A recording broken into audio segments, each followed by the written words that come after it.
tonight. Residents of another Saskatoon neighborhood raise concerns about a proposed shelter. We hear from firefighters who came from around the world to battle Saskatchewan wildfires. And where do the buffalo roam? One provincial park has a new way to track its bison herd. This is CBC Saskatchewan News.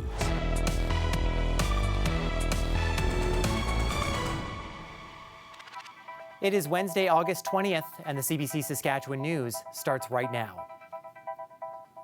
I'm Ethan Williams. Thanks for joining us. A neighborhood in Saskatoon is raising concerns about the site chosen for the city's permanent shelter. Residents say they were never consulted about the location. Jeremy Warren has our top story. A parking lot just off of Idlewild Drive is the chosen site of Saskatoon's permanent shelter. The province plans to build a 60-bed enhanced emergency shelter along 31st Street East behind the Harry Bailey Aquatic Centre. But some people who live in the neighborhood say they should have been consulted before the site was chosen. Joanne Latimer has lived in the area for 15 years. She says there are enough shelters here already. We do not discriminate against the homeless and the addicted. It's in our daily lives. It really is. We're an inner city community. What we're trying to express to everyone is that we just want to say what happens in our neighborhood, and it's time for the other areas of Saskatoon to pick up the slack. The city recommended this particular site. The province is overseeing the project and paying for it. Mustard Seed, which already runs the downtown temporary shelter, will operate this one too. It's not technically in Caswell Hill, it's just across the street. Still, the Community Association released a letter of safety measures it hopes to see at the new shelter. The location was chosen without the approval of the Community Association, without the consultation of the Community Association. And legally, regrettably, we don't have any legal recourse because the project doesn't affect any zoning laws. And technically, it falls outside of our neighborhood boundary, although Caswell will obviously be the most impacted neighborhood. The Ministry of Social Services says this location works because it's near downtown, transit, and support services, and says public safety will be considered in its design and construction. The city considered more than 100 potential sites before choosing this one. And for a variety of reasons, any site could be eliminated from that. So to have a discussion with the community about a potential site that might be eliminated becomes very problematic. So we couldn't consult on, a potential site that might not even be workable. As soon as we had confirmation on a site, that is when we've put out the notice to have these conversations. When opened, this permanent shelter will replace the temporary one on Pacific Avenue in downtown Saskatoon. That one will close in September of next year. Jeremy Warren, CBC News, Saskatoon. In Saskatchewan, but the Public Safety Agency says many of the extra crews that came here to help are now able to head home. From the number of communities that evacuated, this has by far been the largest fire season in Saskatchewan. The number of total evacuees is comparable to 2015, where we had large-scale evacuation in Saskatchewan. About half of the Canadian military members left the province earlier this week. The rest of the military crews are scheduled to leave Friday. Right now, there are 49 active wildfires in the province, all but 6 of them contained, but no communities are under evacuation orders. And international firefighters are also among those going home. At the height of this fire season, crews from Australia and Mexico joined local crews on the front lines near Beauval. Jeffrey Tram has that story. This is for the remote area teams. Lance Keesing spent more than 40 days in the community of Beauval. He is one of 100 Australian firefighters that traveled 13,000 kilometers overseas to help battle Canadian wildfires. The National Resourcing Sharing Centre in Australasia put out a request for expressions of interest for people to come to Canada as an arduous firefighter. And I submitted my application and got on the list. The Australian firefighters arrived in Beauval in mid-July. They worked 2 2-week stretches of 12-hour shifts with a 3-day break in between. After working long days, they slept in tents outside a nearby high school. We didn't see too much active fire front ourselves, but we were doing a lot of cleanup and protection around the town of Beauval.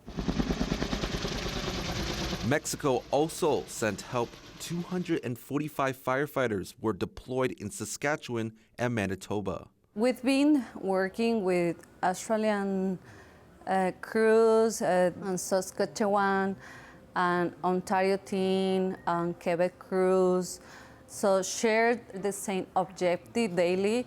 Morquecho says the best reward came when evacuees were able to come back. I feel grateful, I feel joyful, because I can see their families went back to their homes. Beauval's mayor says the international help made all the difference. And we can't say thank you enough for the efforts that they made in putting their life in danger in front of the fire, but it saved our community. Keesing says he knew he wanted to volunteer to help because of the relationship between the two Commonwealth nations. Canadian firefighters also helped with Australian wildfires years ago. It is one of those very mutual aid type things, and more than happy to do it again. Australian crews flew home last week, while the Mexican firefighters completed their service this week. Operación Serpiente Amarilla! Fuego México! Jeffrey Tram, CBC News, Regina. A trio of reports were in front of Regina's executive committee on Wednesday, all related to climate change. As Alexander Kwan reports, the shift in federal climate policy is now affecting municipal decisions. The message Regina's executive committee has heard this week is clear. The city is not on track to meet its climate change goals. Back in 2022, the city committed to reaching net zero greenhouse gas emissions by 2050. A report shows emissions have fallen in the first 3 years of the program, but the city is not on track to reach its own goals. For 12-year-old Kiki Duek, that's disappointing news. I've had a lot of trouble getting through to a lot of forms of government, and it makes me sad because I feel like the adults of this world aren't taking this as seriously as they need to be. The city's own report highlights how more transformative actions are needed in order to reach those climate goals in the short and long term. But how much should that cost? Some councillors say what is needed is common sense solutions rather than big investments. I know sometimes we're talking about all this renewable, but there's other ways, like Councillor Mancinelli mentioned, hey, let's turn the lights off. It's kind of like at my house, I turn the lights off. One recommendation from city staff is to replace its aging bus fleet with refurbished diesel engines because they are more cost-effective now that there's no carbon tax. This is instead of purchasing electric buses. But an economist says this type of thinking is missing the bigger picture. And so that's what I'd like to see is maybe a revisiting of that analysis to say, maybe it's they're recommending the decision is not, maybe that recommendation is not going to change. But it would be nice to see not just a consideration of the cost, but also consideration of the benefits. City staff admitted diesel buses will undermine the city's climate goals, but Duek says that shouldn't happen. You're behind on a lot of things, and it doesn't seem like you'll meet your goals. But I know that you have the ability to. I want to be able to trust our council.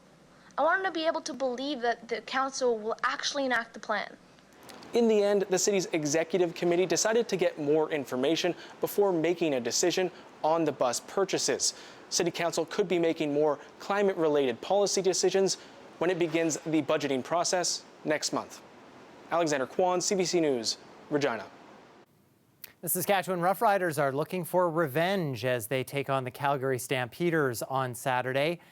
It is a battle of the top two teams in the league at McMahon Stadium in Calgary this weekend. The 8-1 Riders' only blemish this season comes at the hands of the Stampeders. They beat the Riders 24-10 back in Week 6. And given the Stamps are the only team to have the Riders' number this year, there is plenty of extra motivation to get revenge. We want to send a message. This game it's a West game. it's a West Divisional game. You know, it's when they came here, we called it the Ryder Bowl.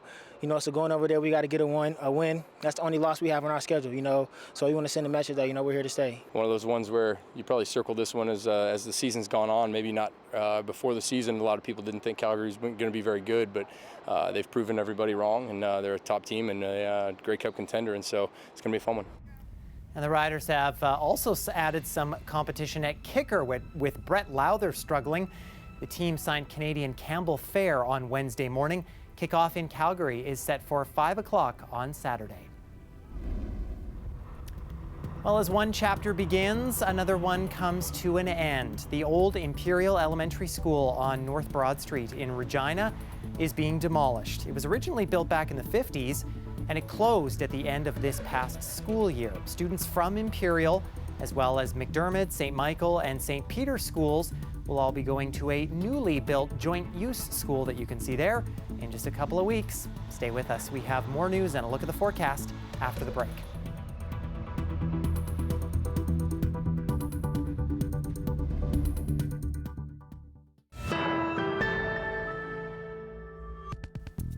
"14 bison at Buffalo Pound Provincial Park near Moose Jaw are now a little easier to track. Park staff have attached GPS tags to their ears. The solar-powered tags then transmit a signal to a cell tower, which shows their real-time location on a screen in the park's visitor center.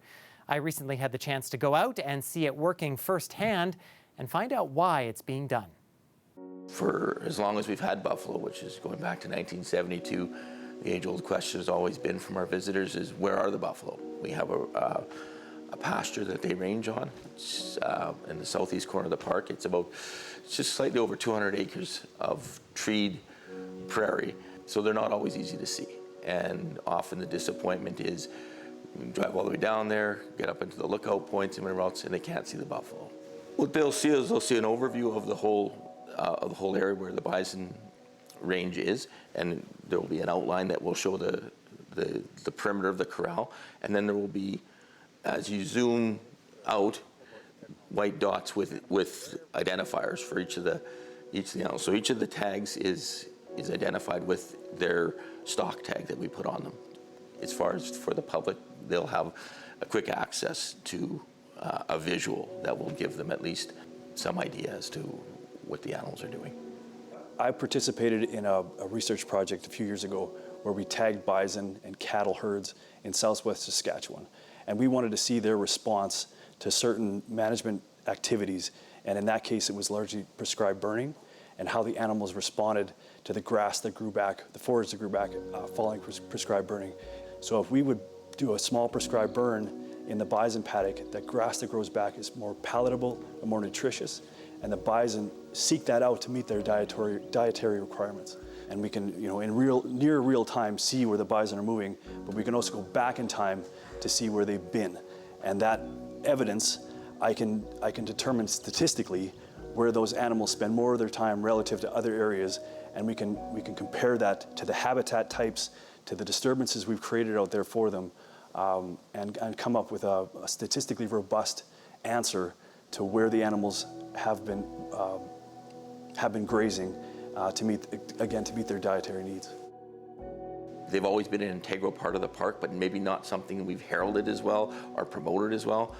I personally want to see more groups come out, school groups come out, and learn more about the herd and tie that into a lot of what they do to increase the opportunity to see the animals, which would then increase the interest in understanding them.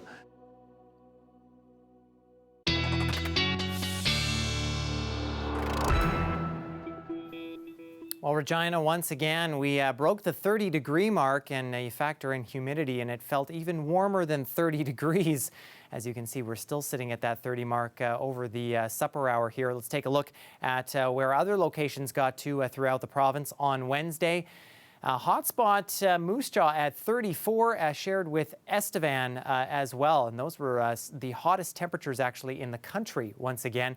You factor in humidity and look at that. Weyburn and Estevan and that southeast corner in particular feeling over 40 degrees, getting into some very oppressive humidity in that region of the province. Heat warnings expecting to come to an end probably as we get into Thursday rather, but Wednesday night's going to be another warm one. Temperatures not getting much below the 16-degree mark, which triggers those heat warnings. If you are watching us live here at about 18 minutes after 6 o'clock on Wednesday, we have a tornado warning actually now that's in effect because of all this heat and some storms firing off. The warning is in effect for the RM of the Battlefords. This is for a storm that just went through North Battleford. It's moving to the southeast along Highway 16. It does have the possibility of producing a tornado. So again, if you are just southeast of the Battlefords along Highway 16, keep in mind that there is a storm that could produce a tornado that is on the way. So seek shelter if you are in the path of that storm system moving through. That whole system going to continue to bring rain to northern Saskatchewan as we go overnight. Showers and thunderstorms likely as well as we get into south and central Saskatchewan overnight Wednesday, but that comes to an end Thursday. A low pressure system starting to spin off from the rest of the storm system is going to produce, though, some heavier rain moving through the north these next couple of days. Finally, by Friday midday, that starts to move out. The clouds will start moving out, I think, probably by the weekend, and that'll be the end of the moisture. But some pretty heavy amounts here. Again, maybe a little bit of an overshoot here, but there could be some pockets of maybe 30 to 50 millimeters of rain in spots, especially through the Churchill region and southern portions of the far north. Places like Key Lake and Pelican Narrows and South End and Cumberland House looking to bear the brunt from that. As that low pressure system moves through, south and central Saskatchewan going to start to see our winds pick up, especially for Thursday and Friday. Could be some gusts at times over 60 kilometers an hour before that begins to move away. So the forecast also shows that there's going to be a cold front attached to that low pressure system, and that's going to drop temperatures finally into Regina, again ending that heat warning. Gusty couple of days, but the weekend looking very nice for Saturday, Sunday, and temperatures warming back up as we get into the beginning of next week. And Saskatoon, a similar picture, even windier for you folks, I think, at times, before we have a nice weekend ahead and above seasonal conditions. As we start next week, you'll notice that those overnight lows are starting to creep up once again as well. Well, construction season is at the halfway point, and the city of Regina says they are at 40% completion on projects. Deputy City Manager of Operations Curtis Doney joined the Morning Edition's Adam Hunter to give an update on a couple of big projects around Regina. So Dewdney Avenue is a 2-year project. We've been working on that project, and we're doing everything from the deep undergrounds to the surface work. And so the underground infrastructure is all being replaced to prepare for whatever happens on the yards in the future. And then we've been doing all new streetscape, trees, lights, and so it's a whole new street there, and it's looking really great.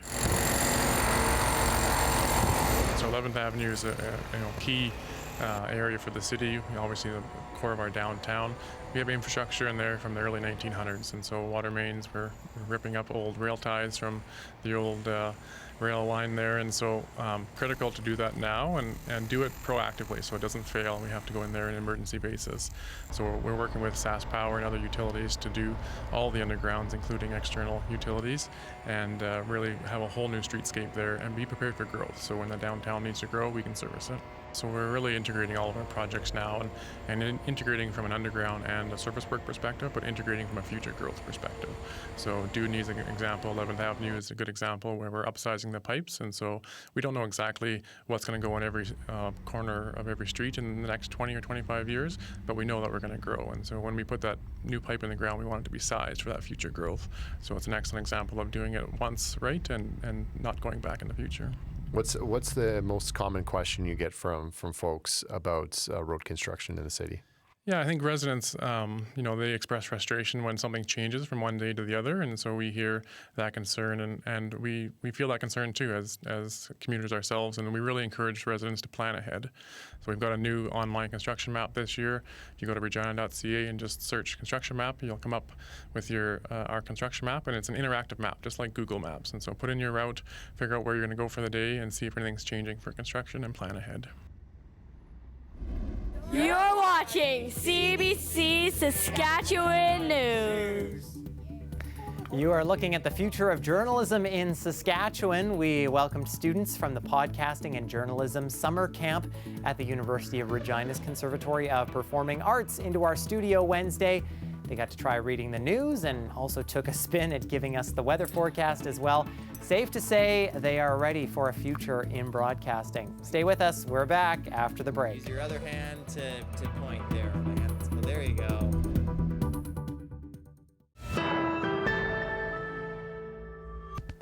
Welcome back. After picking up gold and silver medals in artistic diving late Tuesday, Team Saskatchewan had another good day at the Canada Summer Games. Here's what happened on day 12 in St. John's. The women's baseball team decimated the competition in both their games Wednesday, walloping Team PEI 22-0 in their morning game and taking a 12-1 victory against New Brunswick in the afternoon match. They now sit at the top of the pool standings with 3 wins. After being rained out Tuesday, the men's softball team also had a doubleheader Wednesday. They beat Team Alberta 13-5 in their morning game, but they dropped their second match in the afternoon against Quebec by a score of 7-6. It was a doubleheader day for the men's lacrosse team too, and they won both of their games, beating out Team Manitoba 5-3 in Game 1 and Team New Brunswick 7-3 in Game 2. Not as much luck, though, for the women's soccer team. They lost their match to host Newfoundland by a score of 2-1. And with a loss to Team Alberta on Tuesday, they sit at the bottom of their pool with 2 losses. But both men's and women's volleyball teams had a strong day. The men's team with a win over BC 3-1, tying them for first in their pool with Quebec. And the women's team shutting out Team New Brunswick, putting them in a tie for first in their pool with Manitoba. Saskatchewan.